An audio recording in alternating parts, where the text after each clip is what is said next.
Alam mo tayo, dapat naisip mo ito eh. Nasanay na ako. Nag-meet na ako sa pagpulpi mo.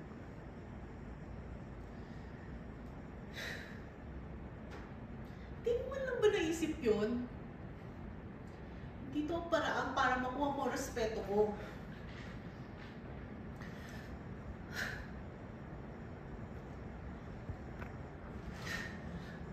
Kung meron na sana ang kapatid na makasama sa napakasempanding natin ito. Kung meron na sana akong kapatid na kadamay ko para matanggap ang mga suntok mo or makapagpaliwanag man lang sa'yo na mali itong ginagawa mong ito sa akin.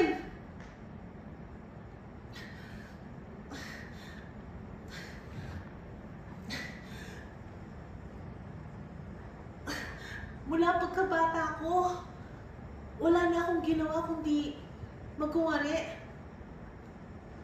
Wala na akong ginawa kundi ngumiti at magpanggap para walang magsuspecha, para walang makakita ng kahihiyan ko,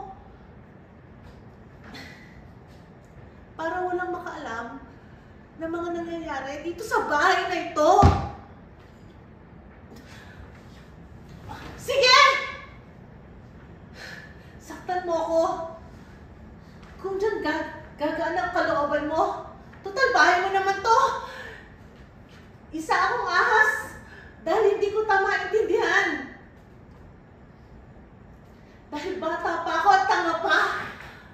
Para maintindihan kung bakit mo ba ako sinasaktan.